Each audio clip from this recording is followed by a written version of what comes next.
let's do a quick recap of what we discussed yesterday.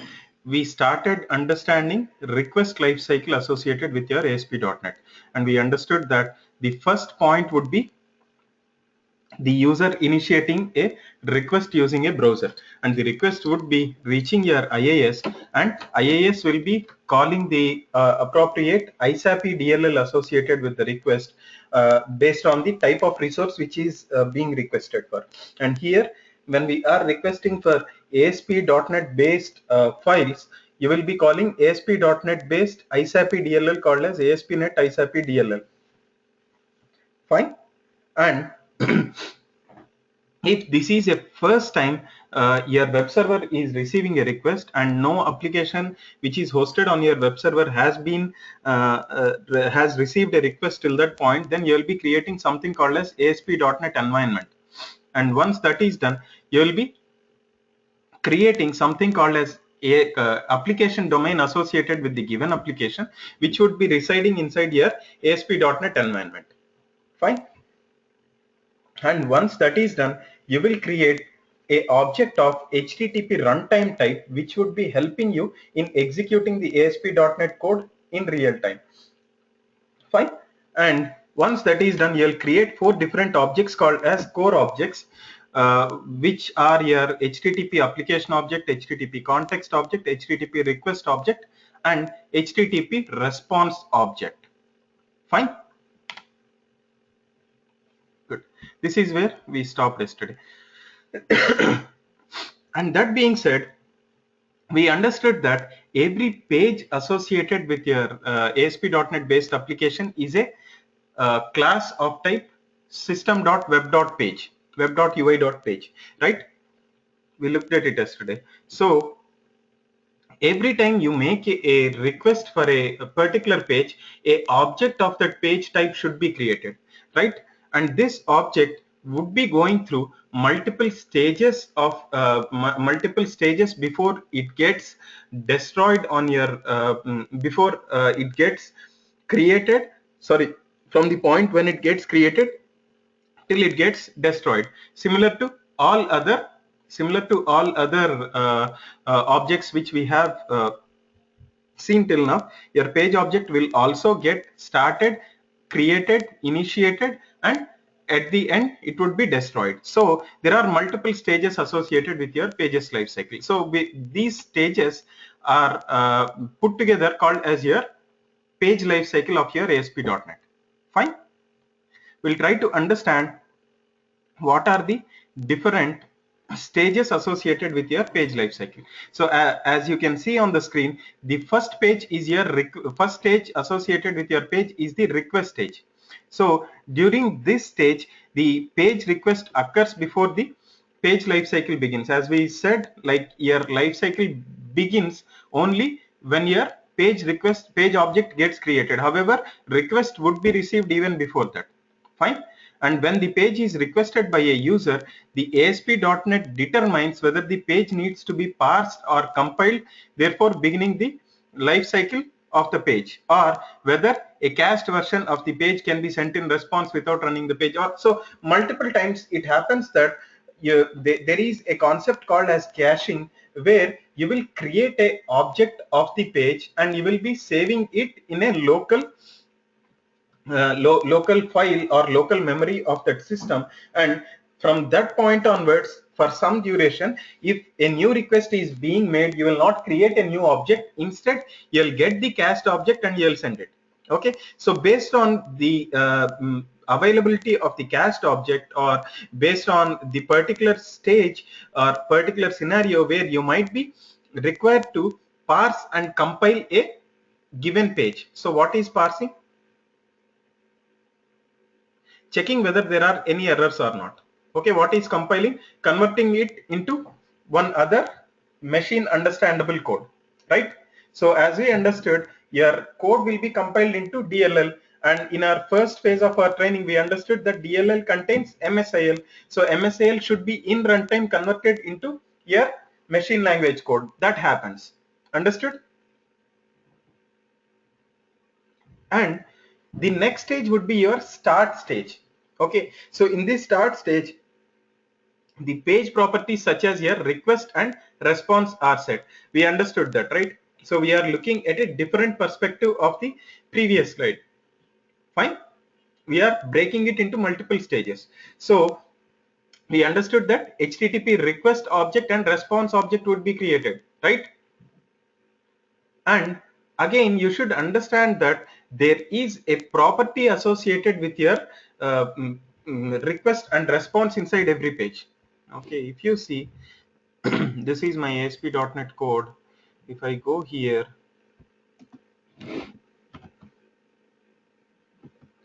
are you able to see something called as request here? Good. This request property is associated with your page. Fine. And if you see, this is of type HTTP request, which we have discussed earlier. So this HTTP request object which we have created earlier would be assigned to this request property. And similarly, you have something called as HTTP response, which would be assigned to the response property. Fine. During the start stage. And again, there is something called as postback property. Okay, before understanding what is postback property, let's try to understand what is postback. Fine. So what is postback? So there would be multiple scenarios in your code. For example, let me put it this way. We understood earlier that some code gets executed on your client side and some code gets executed on your server side, right? So, and we understood earlier that whenever a server side functionality needs to be executed, a call to the server would be made again, and the same page would be refreshed based on the server side request which you have made, based on the response of the server side request which you have made, right?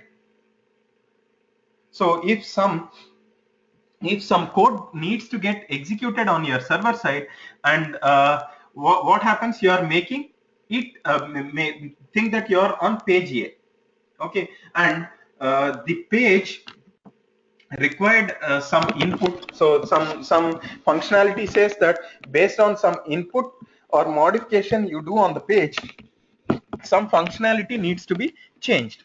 For example, something like there is a drop down list, and drop down list displays something called as here male and female items, and when you select male items, few controls associated with your female functionality should be disabled.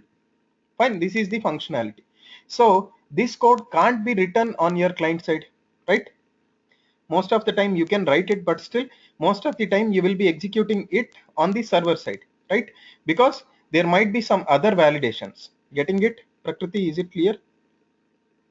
Good. So the server side code needs to get executed. So for that, what you will do, you will make a call to the server again, and the same page would be reloaded again based on the server's calculations or server side codes functionality written in your server side code, right? So in this way, what happens, many times you might have to make a call or make a call to the server requesting for the same page again and again, right? So if you are residing on one page and making a request for the same page again, then that request is called as postback request. Fine. What is a postback? Making a request for the same page where you are residing in is called as your postback. And there will be few scenarios where you will have to understand whether it is a postback request or a normal request. So that would be understood using a property called as isPostback property, and this isPostback property would be set during the start stage of your pages lifecycle. Understood? And next stage would be your initialization stage. So every object gets initialized, right? So you will be assigning some value to it. Understood? So this stage associated with your page is about initializing the controls on the page. Fine. Think that there is a text box, there are few labels, there is some drop down list, there is some radio button, there is some checkbox on your page. Okay, multiple controls are there on your page. Everything should get initialized, right? And you should understand that every control associated with your page is a object of a particular class again. Okay, let me show you what that means. Think that this default.aspx has some drop down list on it. Okay, you have added a drop down list.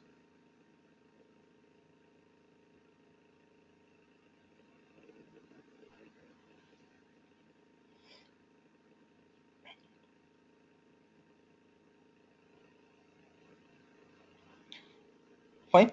So think that you have a button called as button1. Okay, so when you look at some other file associated with this web form called as default.aspx.designer.cs, you'll understand that this button1, whichever you have added here, is a object of type button class, right?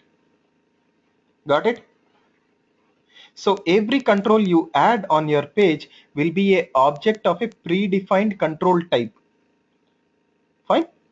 So that being said, you should understand that all the controls, again, they are objects of a given type, right? So these objects needs to be initialized, correct? So again, some unique ID should be set associated with the control, right? So every control should have a unique identifier associated with it, so using which you can access it, right? So these unique ID also would be set using your initialization phase. Fine. And again, there would be some styles associated with your page, and there would be something else called as master page associated with your page. We'll look at what is master page and what are styles and what are themes. So whatever styles are there, they will be applied to the page during this particular phase called as initialization phase. Fine. And many times it happens that you think that you have 10 controls on your page, and you have filled first 5 controls with data like your username, password, something like that is there, and there is a thing that there is a username and password, okay, field text boxes, like how it happens with your Gmail. And on submit click of the submit button, if the password is incorrect, the username should still remain on the username text box, but password should get cleared. Fine, this is a valid requirement, right? So in this case, the request would be redirected to the same page again, right? Because your password is incorrect.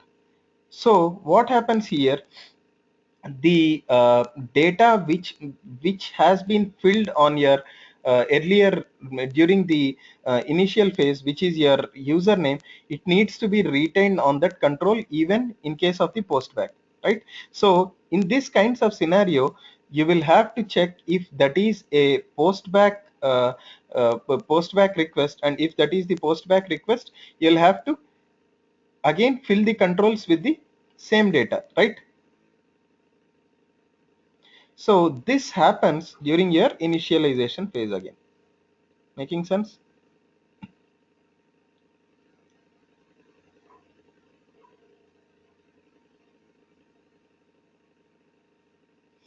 Fine.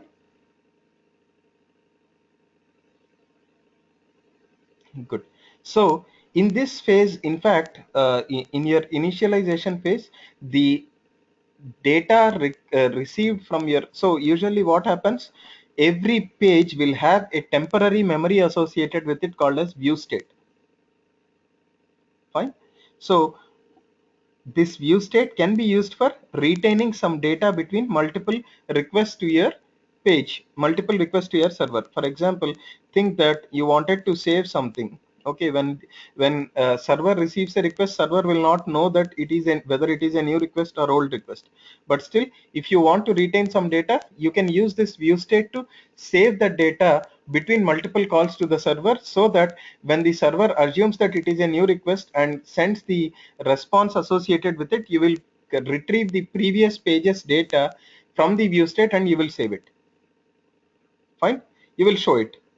So in this way, in the initialization phase, the postback related data would be saved into your view state. Okay, would be retained in your view state, but it will still not be displayed.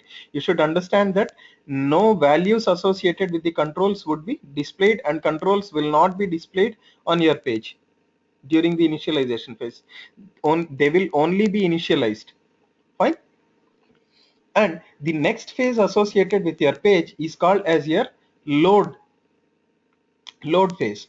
Okay, during the load phase, what happens if the current request is a post back, the controls properties are loaded with information received from view state and control state. Understood? And again, the during the load state also, your controls will not be displayed on your page. Okay, but still the controls will be existing on the page, but they will not be displayed. Understood? And the next stage is post back event handling stage. Okay, here there are everything is a event, right? So there are multiple events associated with each and every stage.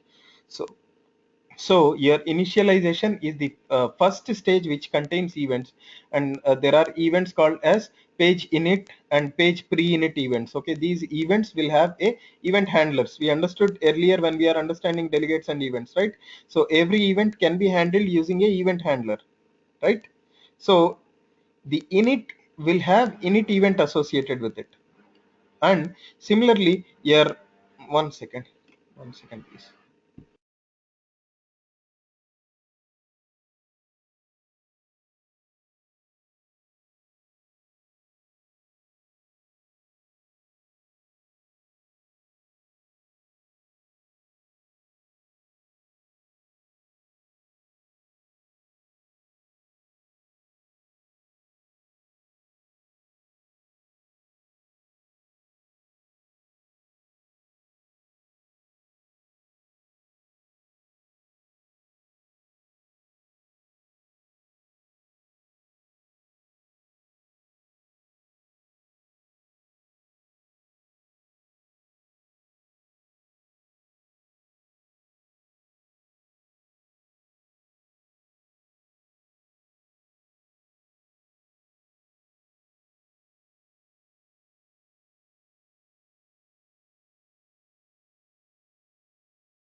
Okay, sorry, I got some call in between. Okay, fine. We are at the post-back event handling stage, right? So there would be some events which needs to be handled associated with your post-back, right? So if there is some post-back, you should check whether the page is valid or not, right? So think that there is a checkbox, or there is a text box which accepts only numbers. Okay, something like a salary text box where it will be asking you for salary. Okay, there you started typing in your name, then it is not a valid input, right?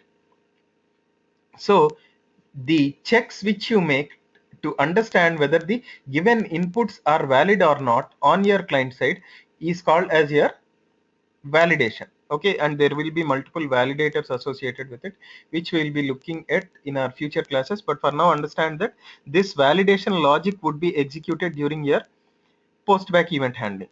Fine.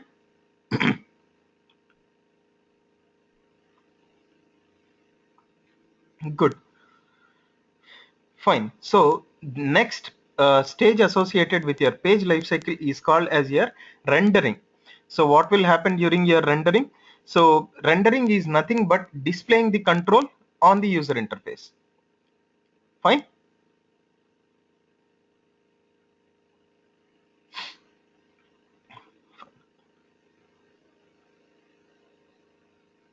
So what will happen?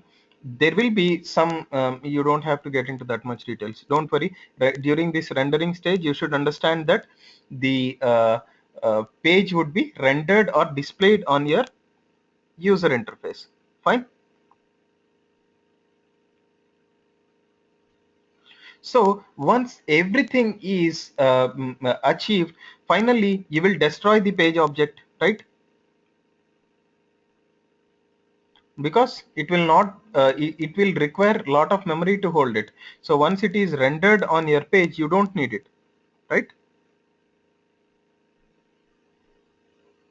So due to that reason, what will happen? You will be unloading everything which has been used for displaying something on your user interface. So once everything is displayed, you don't have to require anything from your memory. So everything would be cleaned up because user is able to see everything on the page, right? So this stage is called as unload stage. Understood? So what are the different stages?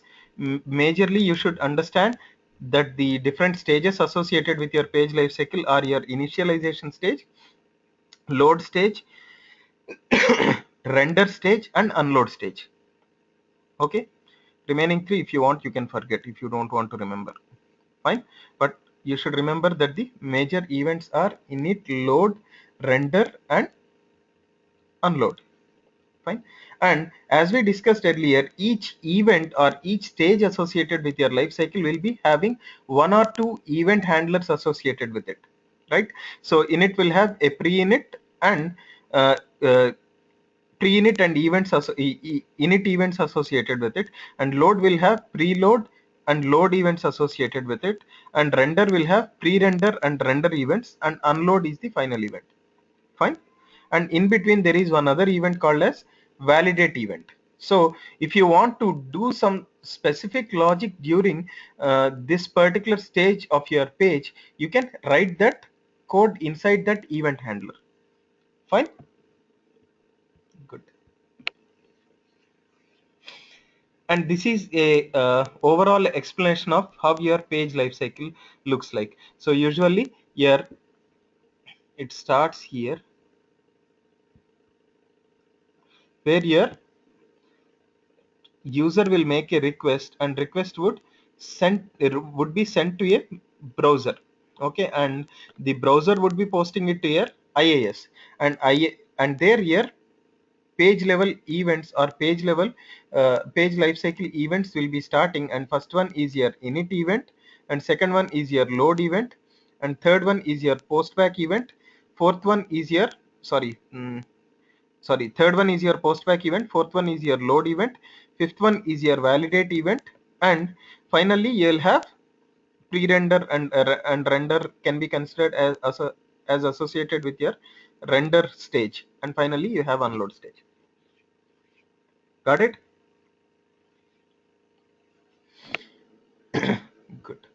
So these are the different events associated with your page lifecycle.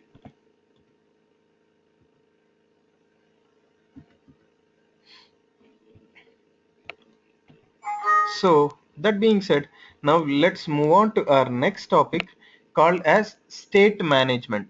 What is that? State management. So what is state management? So I'll make a statement. I'll have to make a statement, generic statement associated with your HTTP, which will make you understand what is state management. Fine. So good. So by default, you should understand that your HTTP is a stateless protocol. What is that? HTTP is a stateless protocol. What does that mean? Every individual request which is being made to your server through the HTTP protocol would be considered as a new request. Fine. For example, think that if you are on a particular page and you have filled in few details on that page and you have made a call to the server, then on responding back, the server considers that the request is a new request because it will not understand whether it is a new request or a postback request, and it will reload everything. Whatever you have written would be lost. Making sense? So what does that mean? That means the data could not be retained between multiple calls to the server. And in other words, you can't maintain the state of the application between multiple calls to the server because every individual call would be treated as a new request by your server. Understood?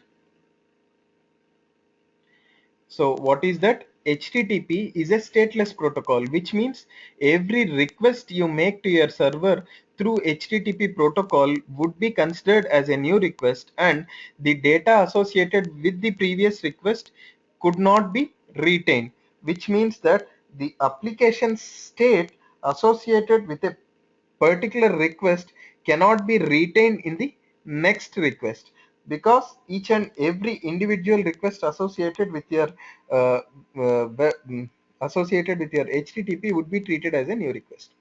Fine.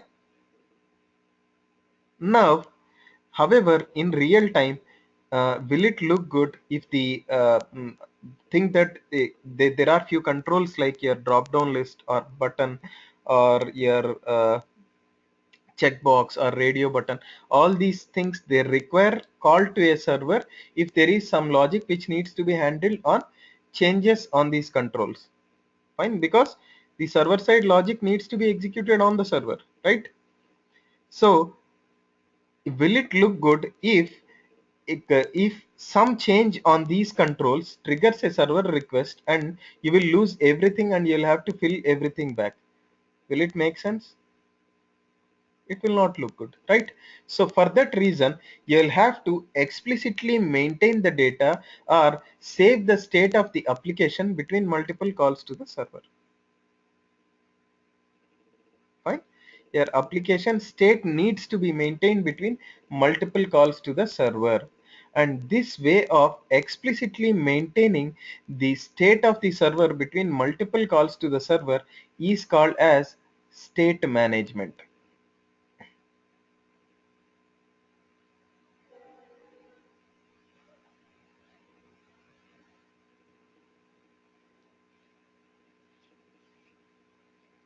Fine. So what is that called as? State management. So now tell me, what is state management? State management is a way of explicitly maintaining the data or state of the given page between multiple requests to the server.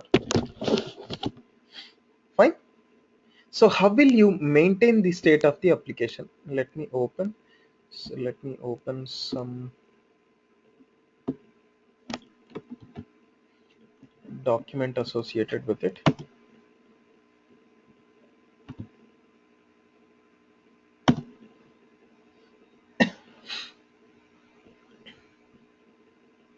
Are you able to see the document? Good.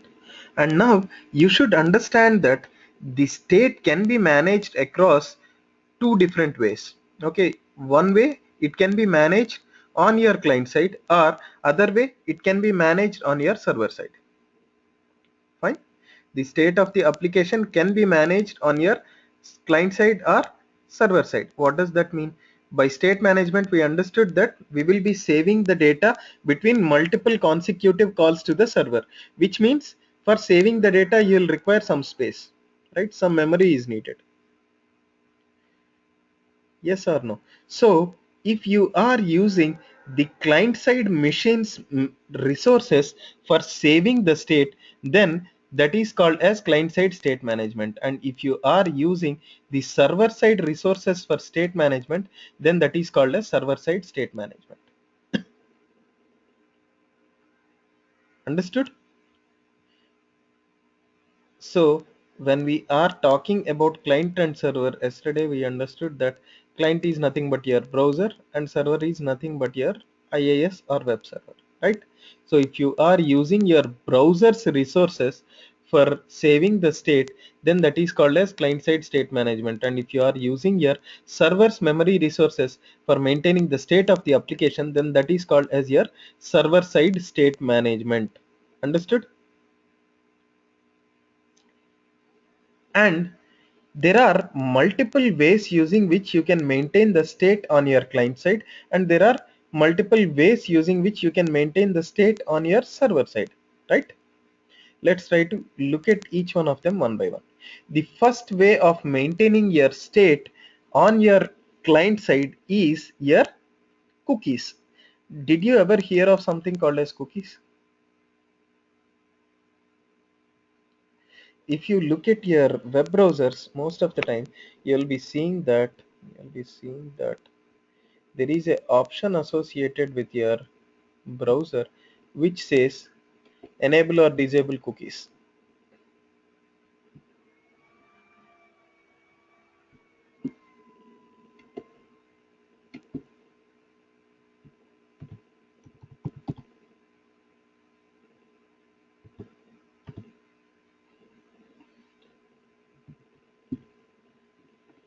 Fine. Are you able to see that? Block third party cookies, allow local data to be set, right? So what is a cookie? Cookie is a temporary file, temporary text file, which would be saved on your browser's data, the place where your browser's local data gets saved, which usually should be your program files. Okay, so you will be using that particular system's temporary space. Okay, I'll show you where it is again. So under your Windows, you'll have something called as temp.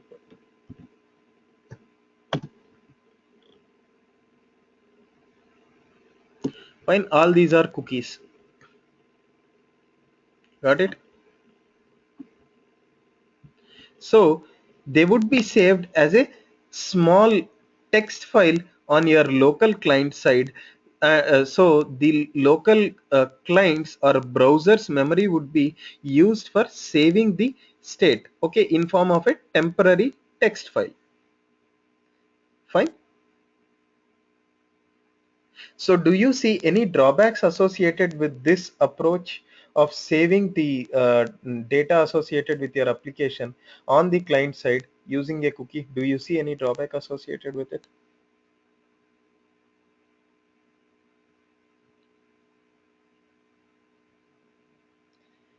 If you are able to see that, say yes. If you don't know, say no.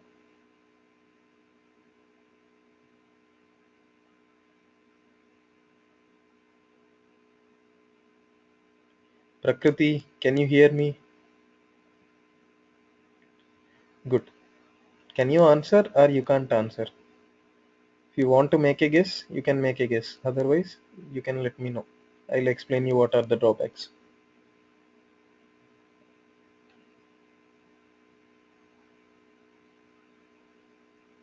Fine. Assuming that you are unable to answer, maybe yes. Go ahead. Try it.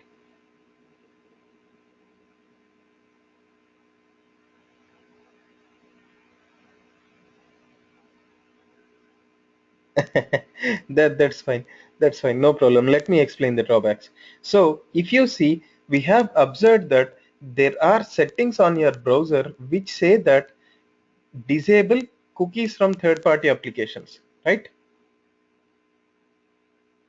So what does that mean? If the client disables the cookies on his local browser, you can't use the cookies, which means your functionality will not be fine. So your application would not be functioning fine, right? That's one drawback. So you can't control it.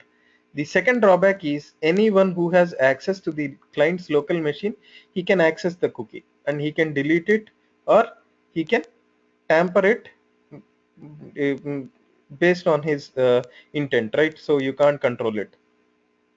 Fine. So they are not secure, correct? They are not secure, and the client can restrict whether the cookies can be saved or they cannot be saved. Understood? So these are the drawbacks associated with your cookies. So the second approach associated with your client-side state management is called, as we look at practice of it in our tomorrow's class. I don't want the other people to miss that. Fine. If you see anything, we have looked at multiple controls on the page, right? There is a button, there is a radio button, there is a label, there is a checkbox, right? So each and every control is called as a field associated with that page, right?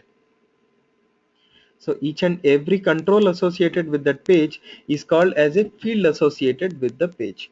And sometimes you can add some different types of fields called as your hidden fields. Fine. So these hidden fields will not be displayed on the user interface, but still they can be saved on your same page. They will be existing on the page, but they cannot be they cannot be they cannot be viewed on the page.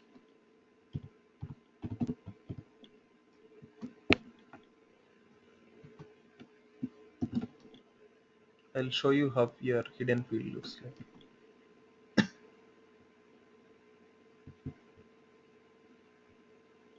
Fine. See, this is a hidden field. Okay, and this has a value which says testing hidden field, right? And let me run the application and show you how it looks like.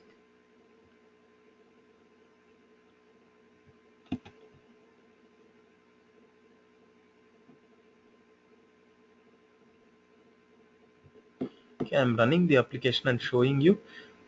This is on the caching.aspx page. I'm running the caching.aspx page.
It's still running.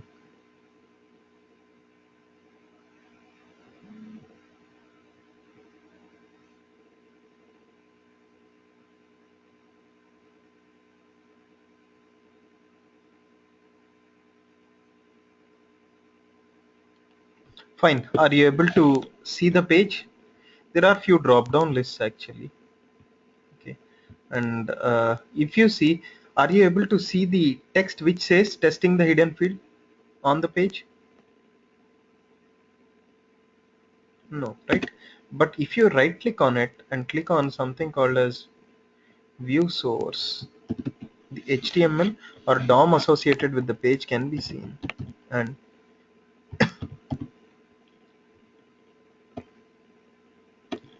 are you able to see the hidden field here on the page? Good. So your hidden field gets rendered on the page, but it would not be displayed. Fine? Making sense? Is that hidden? Yeah, actually, I wanted to know, is that hidden field used to hide the cookies, No, it will like not hide use, the information? it will not use cookies. It's something different again. Okay, cookies, we are done with it. Okay. Okay, so this hidden field is a field or a control existing on that page, which will not be displayed on the page, but it will be still existing on the page. Fine, it will be hidden. That's the reason why it is called as hidden field. Understood? And Okay. what happens, you can use this hidden field to save the data. Fine. So you can use the value property associated with your hidden field to save the data between multiple consecutive requests to the server. Fine. Do you see any drawbacks associated with this? Any user or anybody who has access to this browser, they can do a view page source and they can see what is the value of it, right? And if you can write a very good script like your VB script or JavaScript, which can be executed on your browser, you can tamper the value also, right?